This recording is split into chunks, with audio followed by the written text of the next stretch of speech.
আজকে আলু বেগুন দিয়ে শুটকি দিয়ে রান্না করব। এই শুটকি বাইটা নিছি, আর এই যে আলু দিয়ে বেগুন দিয়ে রান্না করব। এই যে আমি শুটকি দিয়ে দিতেছি।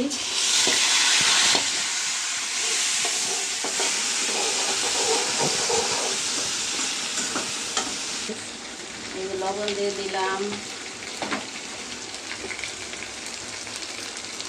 এই যে মরিচের গুঁড়া,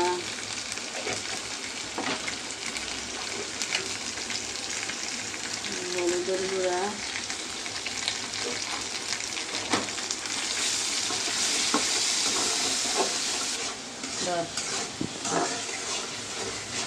এই যে আমি এখন আলুগুলো দিয়ে দিতেছি।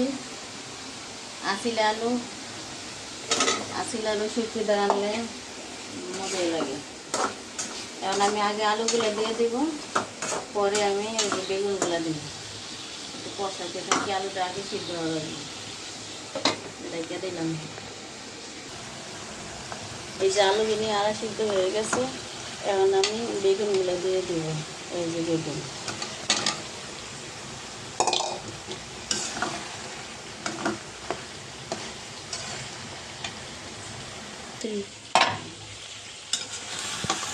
আড়া দিতে আসছি, মাঝখানটা নালে লাগিয়ে দেবো।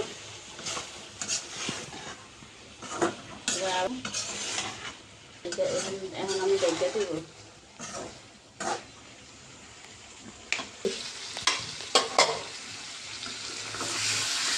মশলা এই যে কষান শেষ, আলু বেগুন কষান শেষ, এখন আমি জল দিয়ে দিব।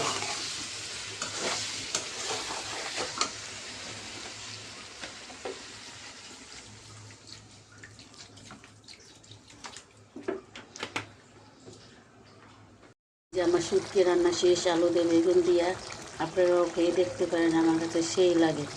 এখানে রাখলাম। আল্লাহ হাফেজ, সবাই ভালো থাকেন। এখন আমি গরম গরম ভাত দিয়ে খাবো। আল্লাহ হাফেজ।